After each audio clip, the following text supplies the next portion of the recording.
Halfway through the month of April. Where does the time fly? Jason Portuondo alongside my living legend, my brethren, Donovan Bailey. Yes, time to run things once again, and the weather is warming up. The track and field scene is hot. This is just right about where we should be at this time. Yeah, it's definitely more time to spend on the golf course or maybe having a cigar out in the backyard. I like it. Yeah, listen, the weather is certainly turning, and as you and I get more busy, but yeah, man, there seem to be some incredible things happening around the world, and it's always good to see you, and always good to come have a chat and discuss happenings. Oh, and around the corner, not that far away from, things like the Botswana Grand Prix, Kipkeno, Pen Relays. It just goes on and on and on. So as much as we're going to talk about a few things today, around the corner, there is so much on the horizon. On this edition of the show, we're going to talk Gout. We're going to talk Kennedy. We're going to talk, it seems like every week, DB, there's a new leader in the clubhouse when it comes to world leading times. And that's just where we're at, right? I mean, things just keep, turning over. Yeah, well, as you said, coming off the weekend of the Masters, yeah, there's definitely a new leader in the clubhouse. Good job. Yeah, of course. Thanks, buddy. There seems to be incredible news. A couple of these young cats are throwing their hat in the ring. We're seeing things again, like you said, from around the world. There's incredibly fast times, out of Australia and I guess in Africa, because it's their summer there, or they're coming to the end of their season there. But yeah, there's certainly some new leaders in the clubhouse, and you and I discussed this, and I've said it several times. In an off championship year, where there's a regional championships in the Commonwealth Games, there's a relay championships which never existed a few years ago in Botswana in a few weeks. And of course, the Diamond League. We've discussed these athletes and I guess their need to establish who they are in an off year, right? So, and they're doing it. The season has started, dude, and guys are throwing their hat in the ring. And thinking about that, these kids are doing it. Then we've got like the NCAA outdoor season coming up. Then you've got the Diamond League. So, man, I think that this year we're going to have some new leaders. There's going to be some new names. The new names is not just the Jordan Anthonys of the world, but like you said, Gout and Kennedy and a couple of guys. I think that, there's a couple of guys, that a couple of people.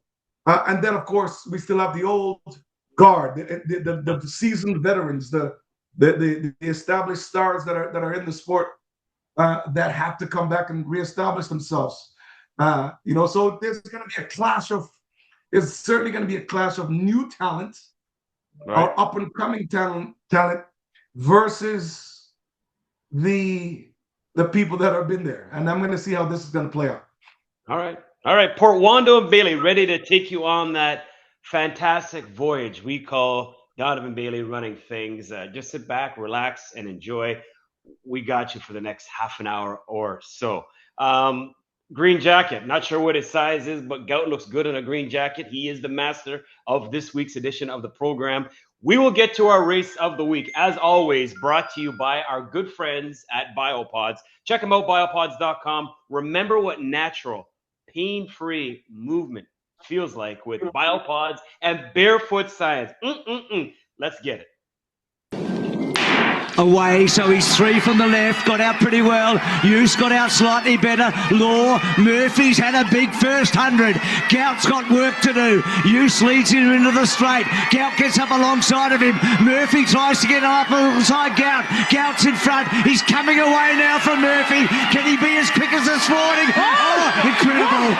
Oh. 19.68. Where's the wind? The wind's legal. He has absolutely done what everybody thought he might, but he's done it at 18 years of age. So officially 1967.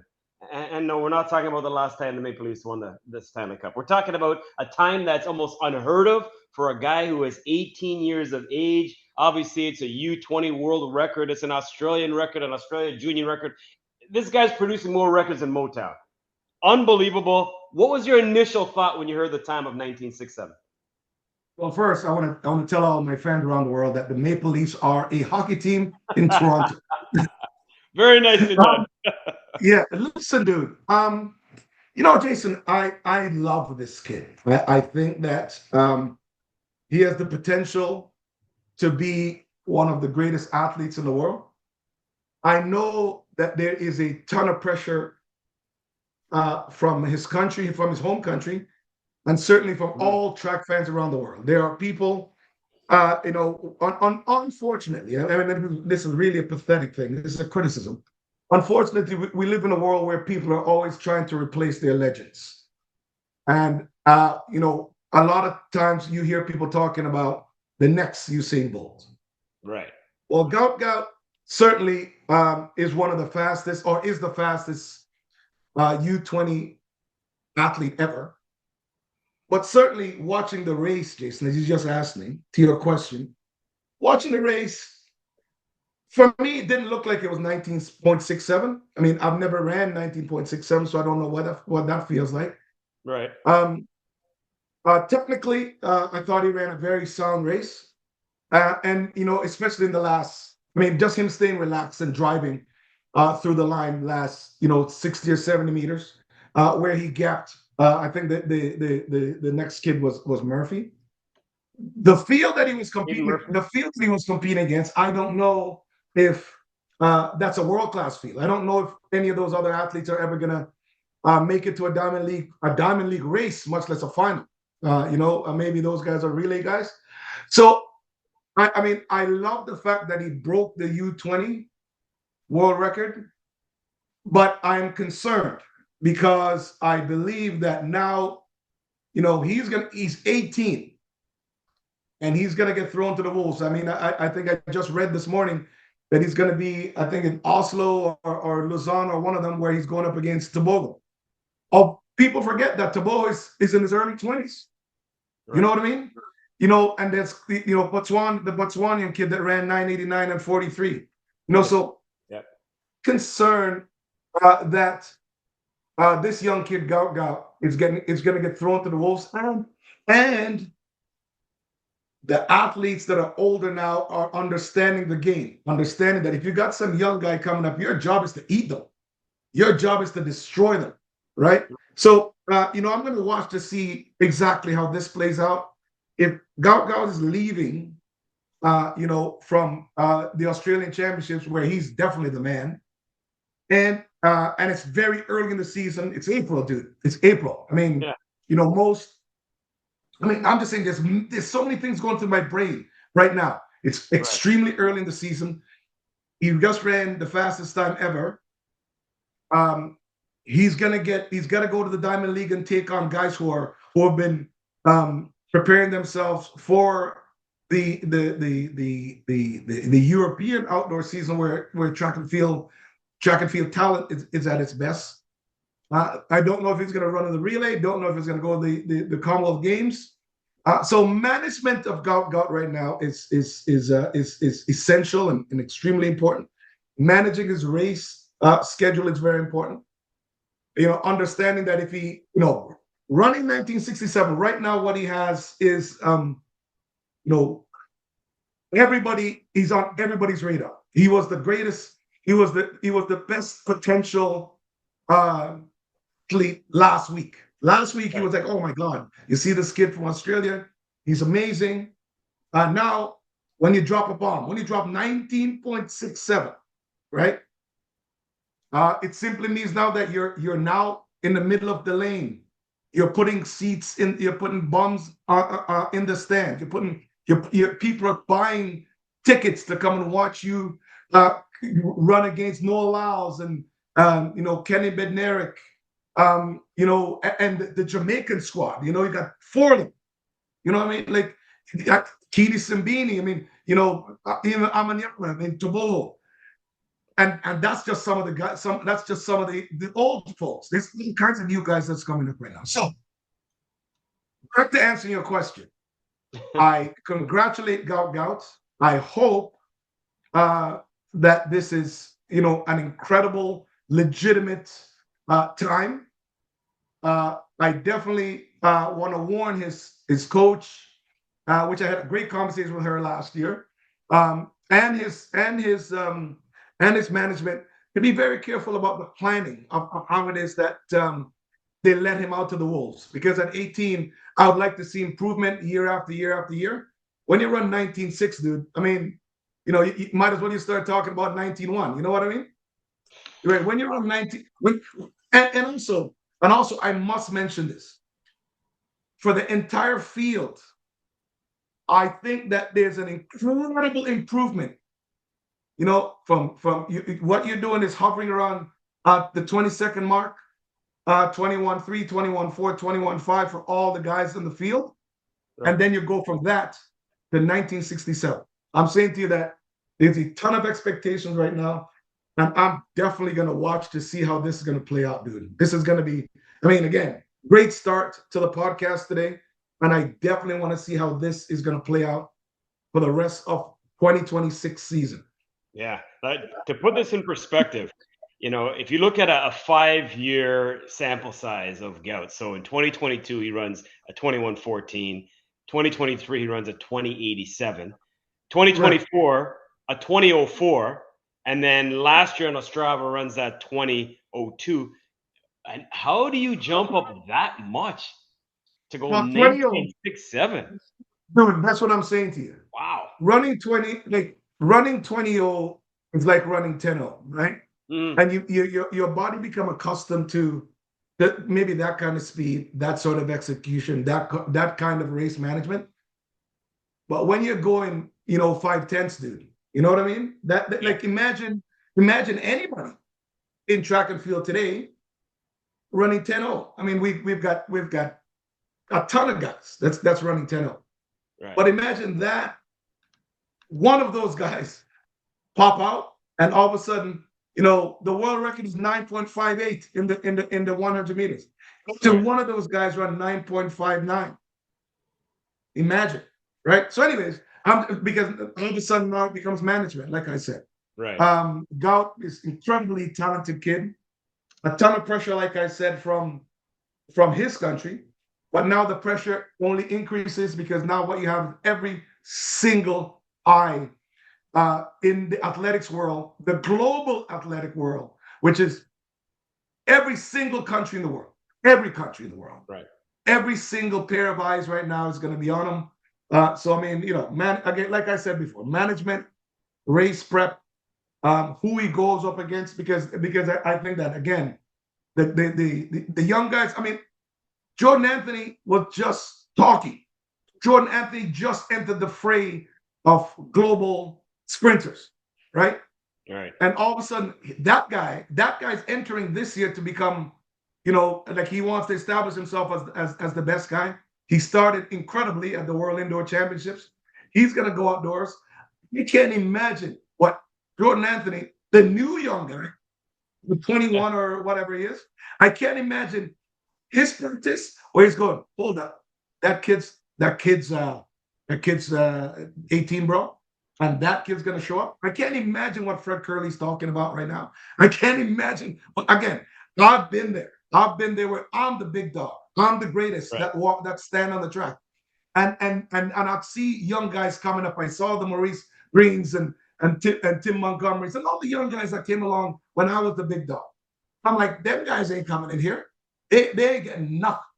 So I can't imagine what the big dogs of today, the guys that are on the track today, the guys that are waiting, man, those guys are waiting to eat this kid up, bro. So, again, just got to see it. What it does bring, Jason, is incredible fans and incredible content for all of us who are watching how this is going to play out. Yeah, I mean, we should mention Aaron Knighton did run a 19.49 back in the day, but wasn't ratified because they didn't meet the anti-doping requirements. So And Gout he's is the new serving, man. and he's serving right now. That's how I'm Yep. saying to them. There's people that are, again, you can't get to that place before your time. Right. You can't force yourself, but in an individual sport, you certainly can kick the door off. And Yeah. Gout Gout just kicked the doors right off the hinges and the locks. Everything. Yep. The entire door's open right now. And he's standing there. And man, you know what? Great kid. I want to see what he does, man. But yeah, you got to be. This is the start of everything right now. Everything that he's done before is meaningless. Yep. This is the start of his career. If this 5-year progression continues, it's that 1919 back in what 09, I think it was, the Berlin Championships for let's say Johan in my dreams, for Usain, because I'm a big Blake fan. Right. 1919, that's not impossible if he continues this type of progression. Goat, I mean, he ran. I think they said the 100 split for him was 9.24, which is damn fast. You know, when you talk about Well, the I'm just 200, saying to only you, a couple of guys have gone faster, and Johan Blake and Michael Johnson, right? So I we're don't know, taking, man. but here's the thing. We're just speculating. We're just speculating. Exactly. He just ran 19.6 in Australia, where there's probably very little pressure. Very little pressure I'm talking about from the actual athletes he's competing against, and huge expectations, right? Right. Okay. And Gout is very comfortable running there. Coming across, getting in the Diamond League. Again, I don't know if he's going to be in Botswana. The relay doesn't really matter because it's not a team sport in track and field. I mean, I keep repeating that every week. But yeah, he's going to come across. And again, he's running 19.6 in April, dude. So I don't know what that's going to look like. Yeah.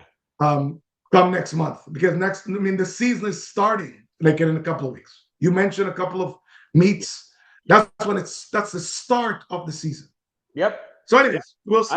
I agree. In a year where we got the Ultimate Championship, right? So looking forward Yes. to that as well in early September in Budapest. So not to take away from Gout's 19.67, but even the kid who was second, Aiden Murphy, I've never heard of the guy. And you know, Right. he's like 22, I think he is, and he runs a 19.88. So those are the fastest 2 times this year in the Deuce Outdoors. Let me ask you a question, Jason. And you Yeah. might little bit. You might probably need a couple of seconds for this. What was his fastest time before this? Aiden Murphy? Aiden Yeah, Murphy. great question. Great question. Yeah, I can look that Yeah. up. Because, like I said, no offense to Mr. Murphy, but didn't know of him until this race Right. when he finished that second behind to Gout. So I will look that up. But while I do that, I want to get your just a quick thought on Lockie, they call him, Lachlan Kennedy, because he did beat Gout recently when the two went up against one another in Australia. And congratulations to Kennedy, because at that same meet in Australia, he is now the national champ for the first time. He takes the 100. He goes sub 10 again. 9.96 was the final. He avenged last year's defeat. So get a thought on that. Rohan Browning, the guy who beat him last year, was third in this year's race. Well, Rohan Browning is a no, dude. I thought that Rohan Browning would probably be. I thought that he's going to be the number one guy in Australia this year. I don't know how his training's going. I don't know where he's at. Maybe he's also preparing himself to be on the Diamond League circuit. But Rohan Browning is a pretty good sprinter. Lachlan Kennedy. I mean, they ran 6.4 indoors. You know, a lot of people thought it was a flash in the pan that he was going to go away. So if you're running 6.4 indoors, the conversion has to be that you're going to go sub 10 outdoors. So I think that it's incredible for him. It's clear that the Australians are a different training program, different regime. You know, they understand that they have to meet the tops in their class. You know, they have to meet the tops in their class in North America or at a major championships when they are at their best. So with Lachlan, hey, man, I mean, that's expected. That's expected. I mean, but at the end of the day, right now, you know, just running sub 10 is not going to get you to the podium. Right. And what it does do though, Jason, it puts you in the conversation. It puts you in the conversation. There's some, there's, I know some incredible Australians, Angus Brimacombe. I mean, like to name a few guys. There's some, Darren.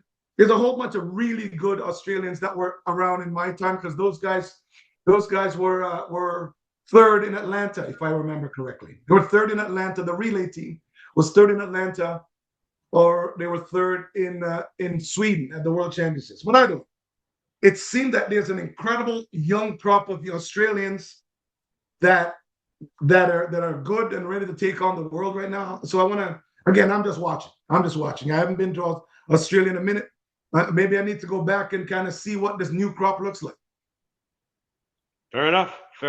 I'm seeing a 2041 for Aiden Murphy. I don't know if he's ever gone faster than that previous to this 1988, but I get where you're going here. When you see, and not disrespecting Gout, but when you see any athlete jump up with a PB and just absolutely obliterate the previous fastest time, it does make you go, right? So well, Jason, 2041 to 1908 is a huge exactly. It's a huge jump. It's a huge jump. Right. It's actually, like, just imagine it. It's a bigger jump than what Gout did from 20 to 1967. It's a bigger jump.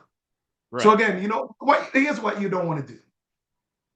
For years and years and years, people have questioned the women's world record, which technically on the book is Flojo, which Flojo ran 10:49. Okay. You have a slew of reports and people that talk about Flojo running 10:49 and that there was a 7-point wind. There's a hurricane behind it. All right. No, I'm just telling you that this is facts. This people have discussed it for years.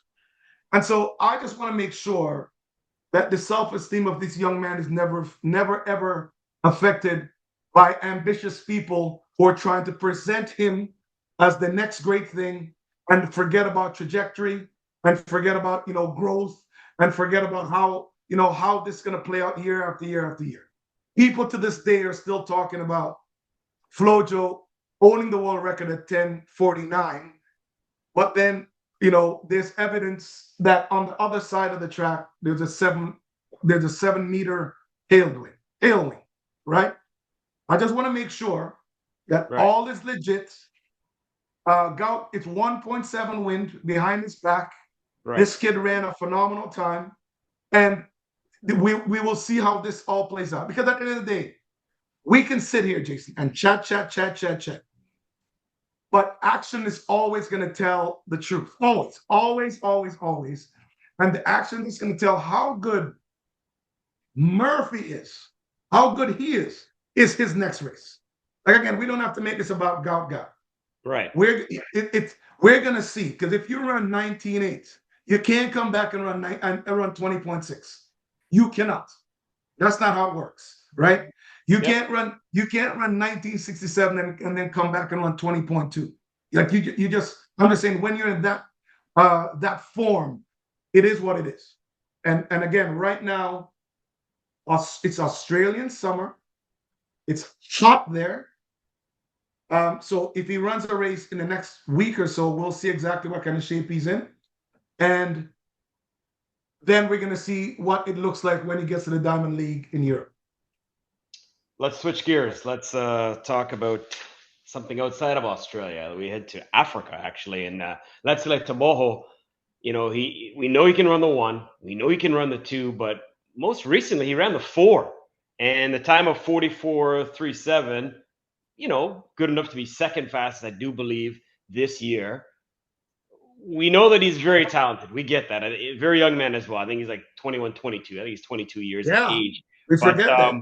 He's on the road to the Botswana Grand Prix. But what I like most about this effort, not the way he did it, not the time, but just the fact that he's healthy, because it wasn't all that long before that he had that accident in the blocks and it looked like, oh no, this could set him back for, maybe weeks. But he came back, he looked really good winning that 400-meter race. Dude, you and I have spoken about this. Mm-hmm. I love the fact that the Botswanans beat the U.S. in the mile relay. And the U.S. listen, dude, the U.S. owns the mile relay. I mean, again, Yeah, the U.S. that's your thing. The U.S. the USA.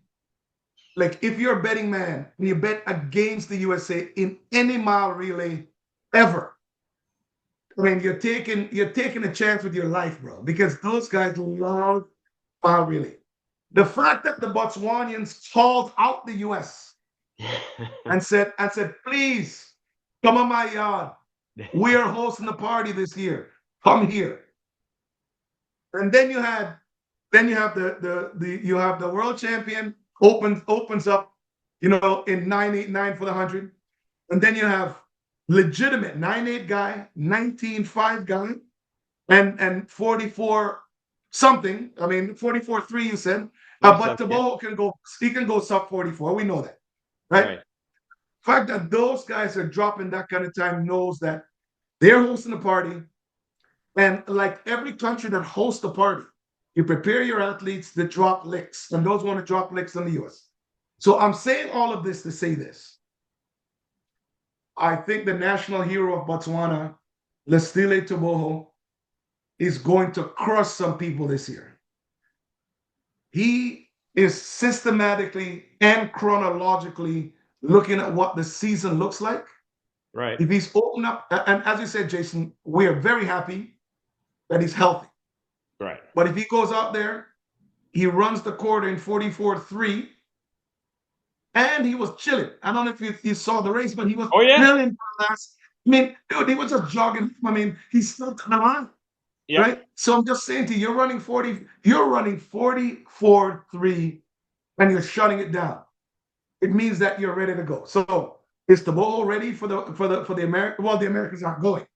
So Botswana right now, the pressure is actually 100% on Botswana, actually, right? And of course they'll get some competition from the guys on that side of the world, which is certainly Australians.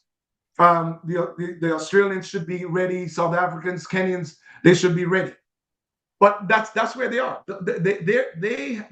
They should have no problems winning the mile relay. But yeah, man, it's really sad that the U.S. didn't send a team. It's really sad the U.S. did not send a team because I wanted to see it's number one versus number one. I kind of like it, right? I mean, and again, anybody who bets against the U.S. in a mile relay, you got to have some sort of confidence, right? And so, yeah, man, Tebogo, love what I see. Mile relay, getting ready to go. He's gonna open up. I want to see him open up in the deuce. Right. I want to see him run against Gout Gout because that's where we are right now. Gout Gout's no longer 18 people. Gout Gout just ran 1967. So what you want to hear? It's no longer 18. Dude. It's no remember now. We are an individual sport. So if you're the upstart, if you're the new kid on the block, if you, as Jason just profoundly put it, if you're the guy who just got the green jacket, everybody's looking for you. Oh yeah. So again, I need to see that. I need to see Tebogo versus Gout Gout as soon as possible. No big deal to run 1967, Bridget. I've done it. It was going about 100, or was it 150? I can't remember. But I did run 1967, so that's no big deal. No big deal. It's always going to be 100. It's guaranteed. Oh my gosh! I just don't tell you the distance. Anyways, speaking of new leaders in the clubhouse, let's talk about some ladies now, because we were talking about Shania Douglas, and she ran the 22:11. Since then, was replaced by Adaja Hodge out of the University of Georgia. She ran a school record 22:10, that at the Spec Towns Invite, and she's from the British Virgin Islands. I want to just give her a little bit of love. And then Cambria Sturgis. Remember last year she was able to win outdoors in the Atlanta Games. She runs a 22:09, and I know the wins were quite hefty, 1.9 and 1.7, but still illegal. But it's just good that we're seeing new names pop up every week. It's not, dude. Listen, we're always going to give. I mean, we're going to tell all our subscribers, all our fans, we're always going to give love to whomever. I mean, obviously, you can't cover every single person that's in my sport, but we're going to give love to anybody who is doing great things. And Jason, like we discuss all the time, there's always going to be young cats, young ladies, and the young men that's going to establish themselves. We got the outdoor season for like we mentioned earlier for NCAAs, which is still the best grassroots program to prepare yourself for a professional career. For me, again, I'm biased. I'm going to let you all know that. No, I am. I mean, like it's still the greatest, grassroots training grounds to prepare you for the professional, the professional circuit. So we've got two young ladies now that are establishing themselves. It's early. They are going to get faster. They what they have now is meets, and then there's going to be regionals, and then NCAA finals at some point. That also is going to balance out with the start of the Diamond League season, when we're going to see the other professional athletes, the other professional ladies and men. There's going to be a couple of ladies that's going to come out and drop sub 22. We know this. It's coming, right? I mean, we just the start. This is just the mere start of what this season looks like. So again, Jason, you're right. Thank you for mentioning both young ladies, and again, looking forward to see what they're going to do. Yep. And a couple of the quick things, and I want to get your impression on a young man in a second. Shanoya still has the world lead, 10.98, now joined by Blessing Ogundarian. She was able to win the South Florida Invite, also in 10.98, a personal best for her.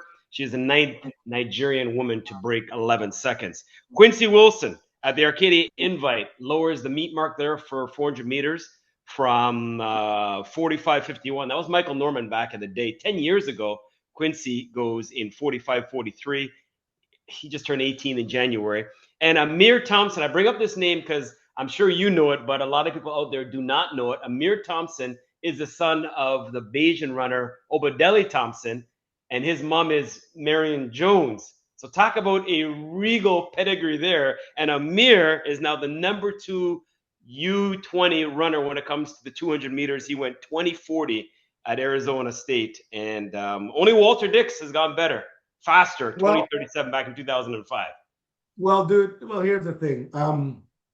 Wow. Yeah, that's just incredible. Well, I mean, first of all, Quincy is not going to surprise me on anything. He's a young kid, and he's a 44 guy. So I mean, breaking meet records right now. For me, when I look at, again, it's early in the season. So when I look and see what Quincy's running right now, it's simply just practice to me, because these guys are still loading. They're still loading right now, right? I mean, the season for them starts. I mean, usually we would look at 10 relays at the start of the season. That's usually the start of the season.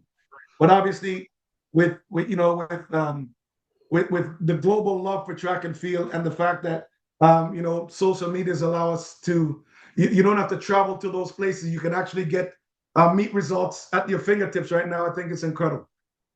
You touched on Amir Thompson.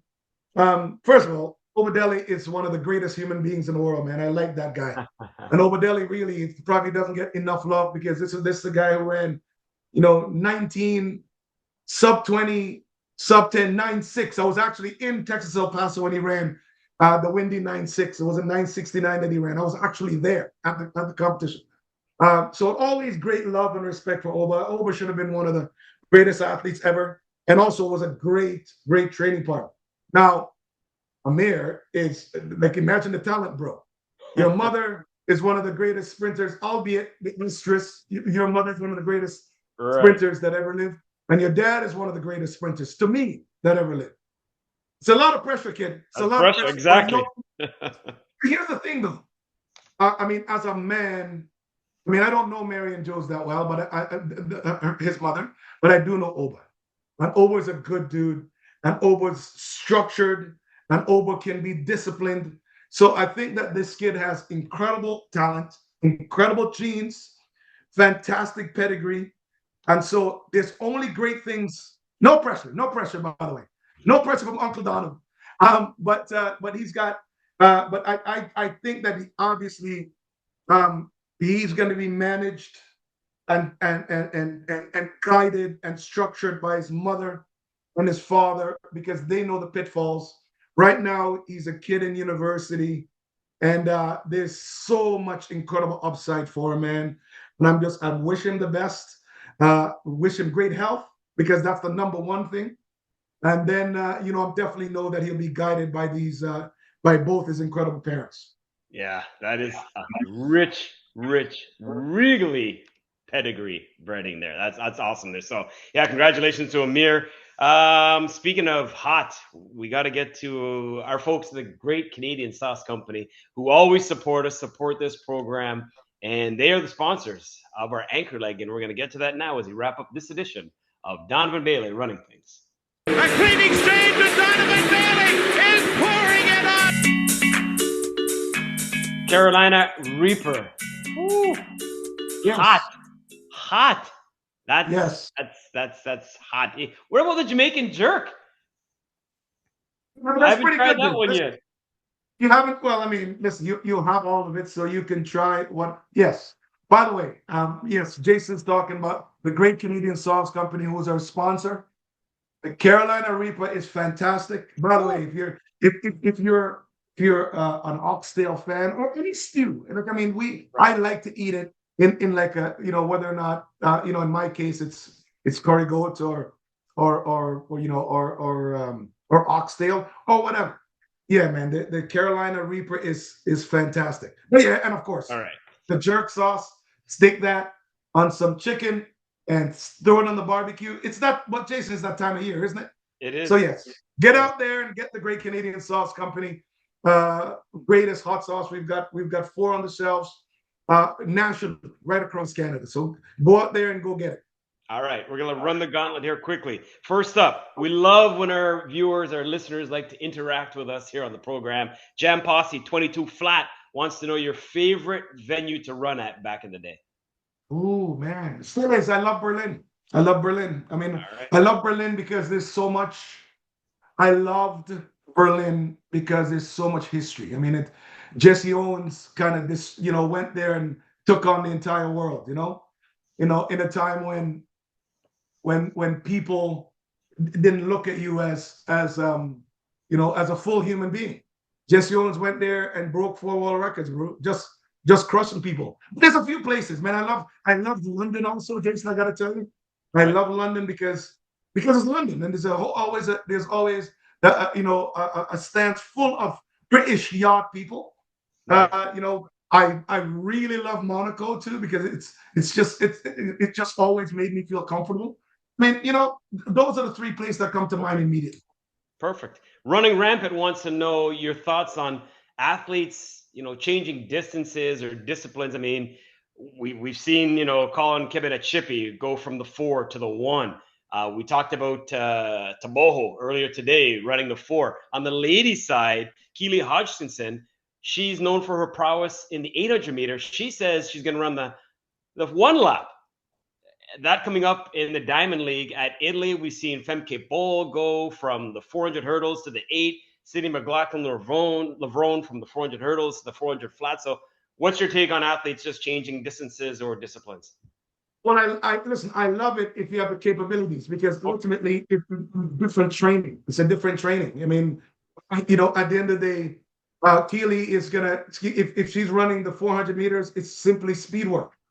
I mean, I don't know if she's an incredible 800 meter runner, but I don't know if she's capable of running 47 or 48 against the top 400 meter ladies that are there, right? Mm-hmm. So there's several people. I mean, there are incredibly talented people we know that women and men that can span the gamut from the 100, we'll say 100 to the 400 and then back down. Colin, we see that just ran 989. Don't know if he ran 989 if he's in a field of other athletes who can run, right, who are capable of running sub 10. I mean, all of this stuff is different. That's why it is that track and field is, the sprints in track and field are the easiest but most technical events in the world because it's not just you running. It's you have to adjust and understand in flight, in a vortex with people around you, whether you're in front of them or behind them. You get a camera on you and you understand what your race management is. So at the end of the day, I think multi-event athletes are incredible. I like to see the best of the best. If you can run 9.8 in 100, then you certainly you can compete against the very best. If you're running sub 20, 19.8 and faster, then you can compete in the deuce. In the 400 meters, if you're running 44 anything, you can go in and compete against the very best. Other than that, if you're just doing it for practice, then it's just practice. Right. Big fan of Keely, by the way. She ran Absolutely. in that 4x4, a split of 50-10, I think it was. That's second fastest all time in a final in the world indoor history championship. That is awesome. So yeah, she can get it done. Speaking of 982, I know that it's not been ratified, some technical issue, but it's worth mentioning. Eric Cardoso at the Sao Paulo Championships, the trophy there. It would have been a South American record, would have been a world lead time, but it's still, in my opinion, worth mentioning when you can run a 982. Dude, listen, why not? I mean, 982 and your body doesn't fall apart and your hamstrings aren't left on the trail. Right. It means that you actually have done it. So regardless, whether it's windy or you had a bad, bad blocks or whatever the circumstances are.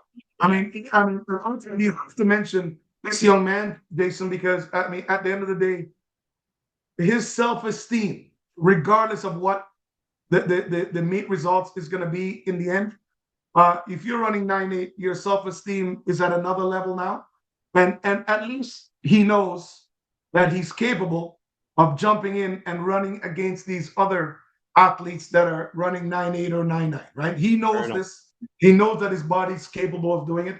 And here's the deal: if he can show up and drop another 9.8 or drop another 9.9, then that legitimizes his 9.82. Yeah, the time wasn't homologated because, obviously the issues, but still, Brazilian, congratulations to him. Two more things quickly. So we started the show talking about the Masters. Rory becomes now the fourth person to win back-to-back Masters, joining the great Jack Nicklaus. Who else did it? I think Tiger Woods, obviously, but there was somebody else. Nick Faldo. Mm-hmm. Oh, we've never had somebody win 3 straight. Will that change next year? Why not? Listen, Okay. Why not? Why not? Right. Jason, here's the thing. You know exactly what I'm going to say. Yep. I want to see Tiger back in Augusta. I want to see Tiger back. Right. But again, never taken away from Rory, man. Listen, incredible season. He had me stressed out a little bit on Saturday, but he came back. He came back and did it on Sunday. So, dude, again, congratulations to him. And yeah, why not go for 3-peat next year? Why not? Just in case you're wondering, in their attempt for a 3-peat, Jack Nicklaus missed the cut. Nick Faldo was 12th. Tiger Woods 15th, so not even close. We'll see what Rory does. Final thing I want to ask you, basketball playoffs. I know you're a huge basketball fan. You're still playing yourself. We got the play-in games starting tonight. Just give me a couple of winners between tonight and tomorrow. First up, Miami, Portland. Oh, Miami. Miami? Okay. Mm-hmm. Write this down. So you got the Heat over the Blaze. Yeah, please. And please. Then Orlando Magic. Oh, sorry. Miami, Charlotte. Gave you the wrong. It's still Miami. Okay, so Miami. Okay. The Heat are playing Charlotte Hornets. Okay, perfect. Portland, Phoenix. Oh, Phoenix. I want Phoenix. So We'll go with that. That's my emotional bet. Okay. Orlando, as we switch gears now back to the East. Orlando at Philadelphia. Oh, Philly. Philly? Okay. Unless of course there's major injuries. But anyways, yeah, I'm still gonna stick with And then Golden State, LA Clippers. Jeez, wow. Kawhi versus Steph. Yeah, you know what? I'm gonna go with Steph. I mean, they got more. They got more power. You know, they got more bullets in the chamber. All right, I'm marking these down. All right, sounds good. That is it. As always, a lot of fun. We said half an hour, turned out to be over 40 minutes. But you know what? When the topics are good, you just roll with it. Please continue to like, share, follow, download, subscribe, comment. Just be a part of this podcast, and we really do appreciate the company. Jason Portuondo, sending it over to my main man, DB, to take us out. Until next time, peace out.